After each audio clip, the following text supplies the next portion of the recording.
I am sure आप ये horror story नहीं सुन पाएंगे। अर्जुन ने जैसे ही हॉस्टल में कदम रखा, एक सन्नाटा सा महसूस हुआ। बाकी कमरे तो भरे थे, लेकिन कमरा नंबर 13 बिल्कुल खाली पड़ा था। वार्डन ने बिना कुछ कहे अर्जुन को वही कमरा दे दिया। पहली रात अर्जुन ने जैसे ही बत्ती बुझाई, दीवार से सरसराहट की आवाज आने लगी। पहले तो उसने सोचा कि चूहे होंगे, पर जब उसने ध्यान से सुना, किसी के फुसफुसाने की आवाज आ रही थी। तुम भी मरोगे। अर्जुन का खून जम गया। उसने लाइट जलाई, लेकिन कमरा बिल्कुल सामान्य था। वो रात जैसे तैसे बीती।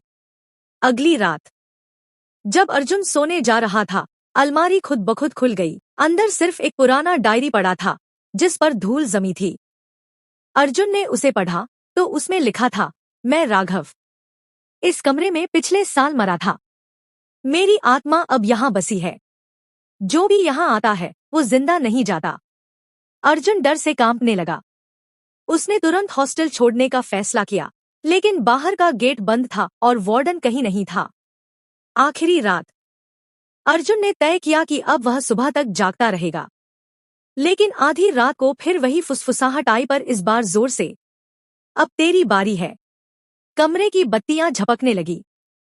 दीवार से खून टपकने लगा। अचानक अर्जुन ने देखा, एक धुंधली परछाई उसके सामने खड़ी थी, जिसकी आंखें जल रही थी। राघव!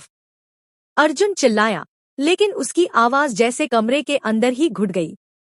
अगले दिन सुबह वार्डन ने दरवाजा खोला। अर्जुन वहां नहीं था। सिर्फ दीवार पर लिखा था, अब मैं अकेला नहीं हूं। अब भी वो कमरा नंबर 13 खुला है, लेकिन वहां जाने की हिम्मत कोई नहीं करता, क्योंकि जो गया वो वापस नहीं आया। अगर चाहो तो मैं इस कहानी को स्क्रिप्ट या ऑडियो ड्रामा में भी बदल सकता हूं।